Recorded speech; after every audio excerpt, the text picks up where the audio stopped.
안녕하세요. 홍동호 입시톡입니다. 이번 방송은 IT 계열 모집 단위입니다. 사회 변화와 정부 정책에 힘입어서 전망을 밝히고 있는 모집 단위죠. 이번 방송을 통해서 2022학년도 정시 모집에서 꼭 점검하셔야 될 부분들을 참조하시면 좋겠습니다. 먼저 본인과 자녀의 지원하려고 하는 모집 단위인지 확인하시겠습니다.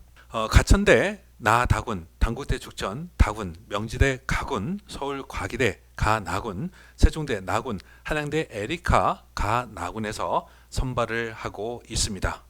대부분 학과와 전공별 모집 단위로 선발하고 있습니다. 이제 모집 단위를 확인하셨다면 2022학년도 전형 방법에서 어떤 차이가 있는지, 어떤 특징이 있는지 살펴보도록 하겠습니다. 2022학년도에는 작년과 다르게 합격자들의 평균 점수에 아주 크게 영향을 미치는 변화들이 있습니다. 이 점을 주의하시기 바랍니다. 먼저 전형 방법입니다. 모든 대학이 예년처럼 수능 100, 수능으로만 선발하고 있습니다. 다음으로 수능 반영 영역입니다. 단국대 죽전, 서울과기대, 세종대, 한양대 에리카의 경우에서는 수학을 미적분과 기하, 탐구를 과학탐구로 선택 과목에 제한을 두고 있습니다. 이에 비해서 가천대와 명지대는 수학과 탐구에서 선택 과목에 대한 제한은 없습니다. 그러나 가산점에서 보시듯이 수학, 미적분과 기하, 과탐을 선택 시 가산점을 반영하고 있는 만큼 다른 대학과 유사하다고 보시면 됩니다. 이 점에서 예비 수험생들은 이번 겨울방학 수능 선택 과목에 대한 학습 계획을 마련하는데 참고하시기 바랍니다. 다음으로 영역별 반영 비율입니다.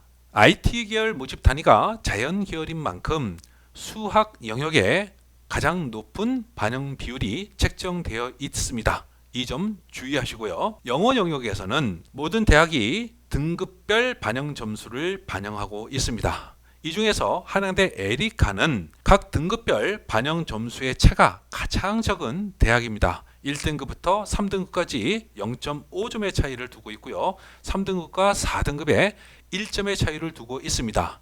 이 점은 올해 영어가 좀 까다롭게 나왔죠. 예년보다 영어 성적이 좋지 못한 수험생들은 참고하시기 바랍니다. 이에 비해서 서울과기대와 세종대 같은 경우는 영역별 반영 비율을 가장 높게 책정하고 있습니다. 1등급부터 3등급까지는 5점 차이를, 3등급과 4등급은 10점 차이를 두고 있다는 점 주의하시기 바랍니다.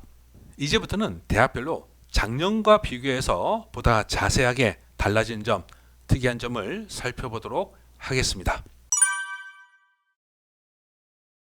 작년도와 비교해서 각 대학별로 어떤 점이 있는지, 그 변화가 올해 2022학년도에서는 합격 커트라인에 어떤 영향을 줄 것인지 이 점을 참고해서 보시면 좋겠습니다. 먼저 단국대학교 죽전 캠퍼스입니다.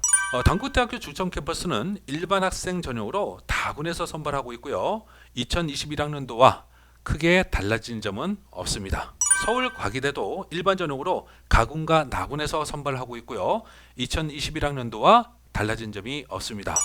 한양대 에리카도 일반 전형으로 가군과 나군에서 선발하고 있고 2021학년도 작년도와 크게 달라진 점이 없습니다. 단국대 죽전, 서울과기대, 한양대 에리카에서 수능 반영 영역의 변화는 수능의 영역에 대한 변화의 반영이죠.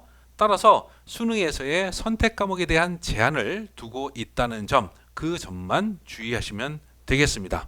다음으로 올해 가장 많이 변하는 대학 중에 하나입니다. 가천대학교죠. 자, 가천대학교에서 일반전형 1과 일반전형 2에서 모두 영어 성적에서 변화가 있습니다. 작년도에 비해서 2등급과 3등급, 3등급과 4등급 사이에 등급별 점수 차이가 줄어들었다는 점입니다. 2등급과 3등급이 작년에는 95점에서 91점, 4점 차이였는데 올해는 95점에서 92점, 3점 차이로 1점이 줄었고 3등급과 4등급이 작년에는 9점 차이였는데 올해는 92점에서 86점으로 6점 차이로 줄었다는 겁니다. 이 점에 대해서 합격자들의 커트라인에 영향을 줄 수 있기 때문에 주의하시기 바랍니다. 다음으로 일반 전형 1입니다. 일반 전형 1에서의 변화는 가산점에 대한 변화입니다. 작년에는 수학 가에서 5%, 과학 탐구에서 3% 가산점을 반영했습니다. 그러나 올해는 수학이나 과학에서 우수한 영역에 5%를 반영하고 있기 때문에 또한 커트라인 상승에 일부 영향을 미칠 것으로 판단됩니다. 보다 크게 변한 것은 일반 전형 2입니다.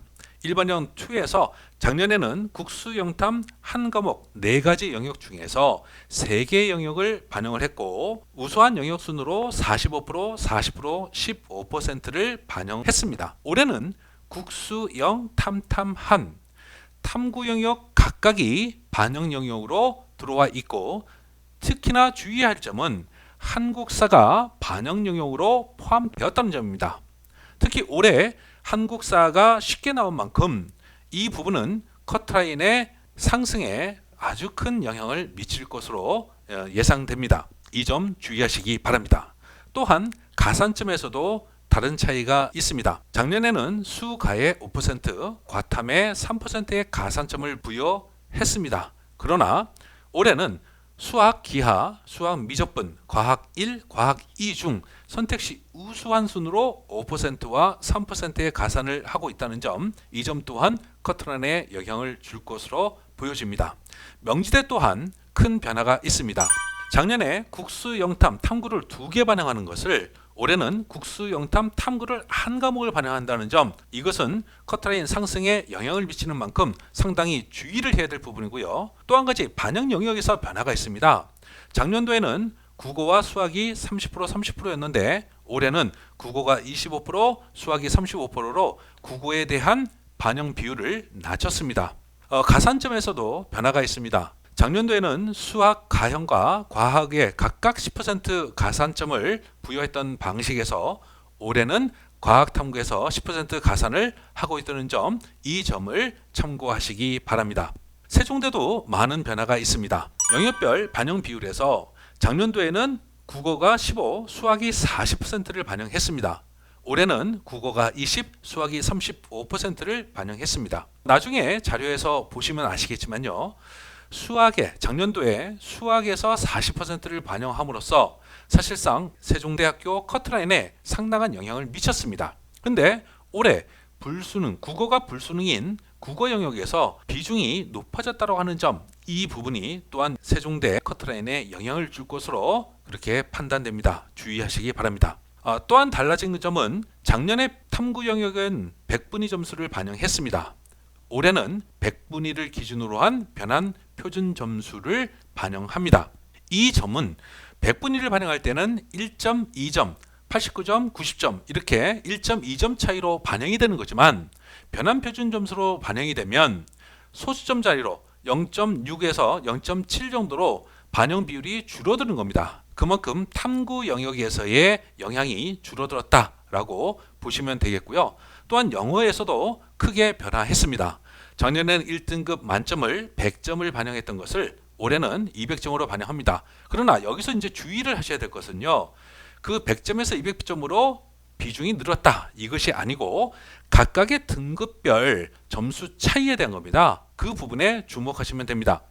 1등급과 2등급은 작년에 5점, 2등급과 3등급은 10점, 3등급과 4등급이 5점 차이였습니다. 근데 이러한 점수 차이가 올해는 1등급과 2등급은 5점 차이로 동일하지만 2등급과 3등급이 5점 차이로 작년의 10점에 비해서 5점으로 줄어들었다는 점, 그 점에 대해서 주의하시고요.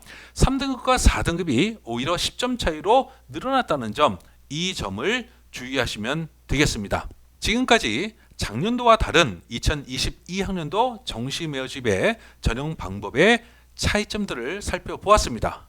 특히 주의를 하셔야 될 것은요. 올해 커트라인에 어떤 영향을 미칠지 그 변화가 그런 부분들을 주의해서 다시 한번 집중하시기 바랍니다.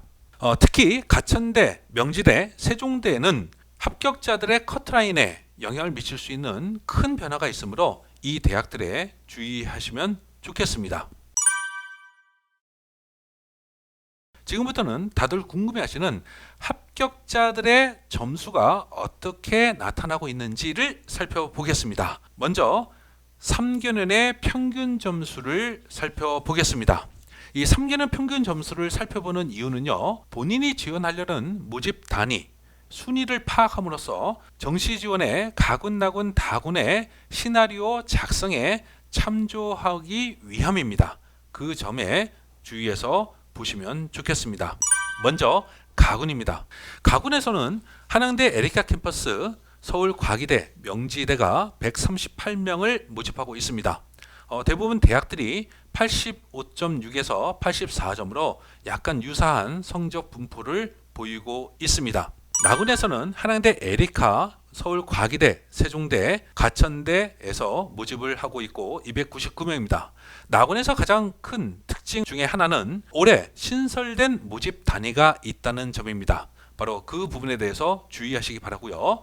두 번째로 나군에서 세종대학교가 다른 대학에 비해서 큰 점수 차이를 보이고 있다는 점, 이것이 왜 그런지 이 부분에 대해서는 뒷부분에서 좀 더 자세하게 살펴보도록 할 예정입니다. 주의하시기 바랍니다. 다군입니다.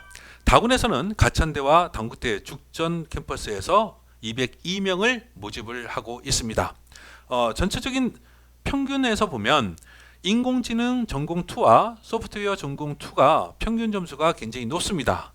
바로 2라는 의미는 가천대는 일반 전형 2와 일반 전형 1으로 구분해서 선발을 하고 있죠.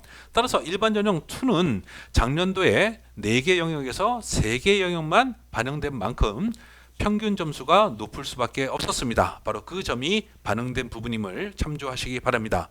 가천대가 당국대보다 높은 점수를 보이고 있다는 점 참조하시기 바라고요. 자, 이렇게 해서 합격자들의 3개년 평균 점수를 통해서 가군, 나군, 다군에서 어느 대학, 어느 모집 단위에 지원하는 것이 좋을지 대략적인 어떤 시나리오를 작성해 두시고요. 자, 이제부터 각 대학별로 좀 더 자세하게 살펴보도록 하겠습니다.